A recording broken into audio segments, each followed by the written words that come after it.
Those that have seen the blockbuster hit, The Help, think that they have an insight on what it's like to be a published writer, thanks to the lead character played by Emma Stone.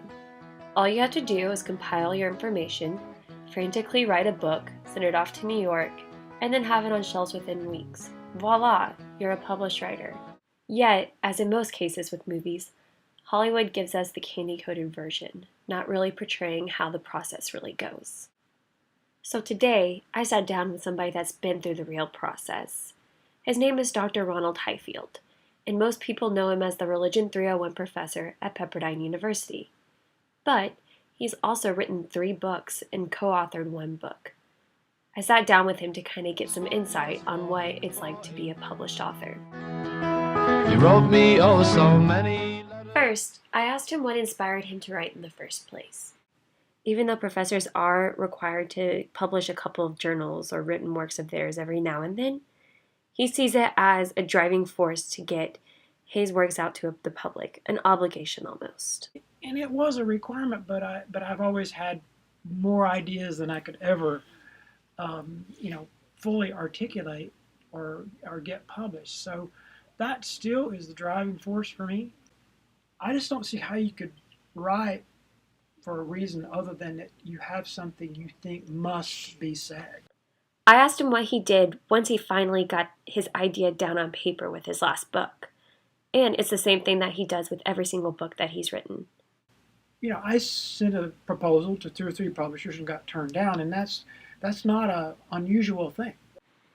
Unfortunately, he was right. A majority, if not all published authors today, get rejections before they get acceptances. It's just the cruel nature of the business. Then I finally found the one that, was interested in publishing it. But now that he's finally found a publishing company that wants to publish his work, it was time for the real nitty-gritty of the business to begin.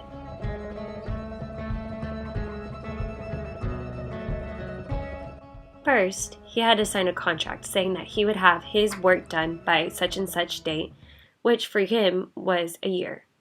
Secondly, it was the fun part. It was time to edit the manuscript, which, lucky for him, wasn't as overwhelming as it is for a lot of authors. Okay, so I then sent them the manuscript. Okay, now they are going to edit it and do the layout and finalize the title. We tweaked the title a little bit, but only one word changed. So I was kind of happy about that I was able to pick a title that they would also like. They copy edited it and then sent it back to me, and I read over it to make sure that they didn't alter my meaning. His process of editing didn't take as long as others do. It only took a few months, whereas others take possibly years. But now that he was done, it was time to start promoting the book. At the very near the end of the process, I had to fill out an author form where I, help them with the book promotion, like places they should send copies of the book, journals that might review it, a short description of the book. Additionally, his publishing group went and sought out endorsers to put little blurbs on the back of the book saying why they liked this book or why a reader should buy this book.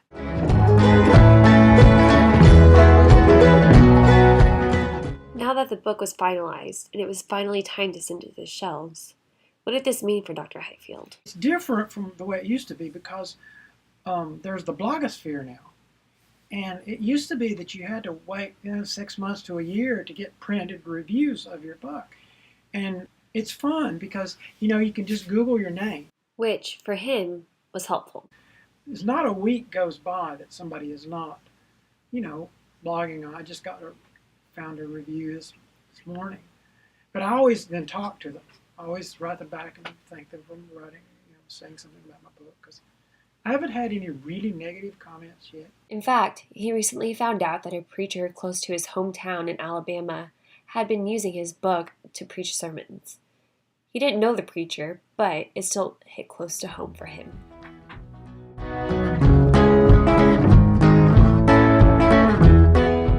One question remains. He has published books before, but will he continue publishing books in the future? Yes, I already have 450, 500-page manuscript. I've been working on another book for 3 years already. If you want to check out Dr. Highfield's book that he referred to in this podcast, it's called God, Freedom, and Human Dignity: Embracing a God-Centered Identity in a Me-Centered Culture.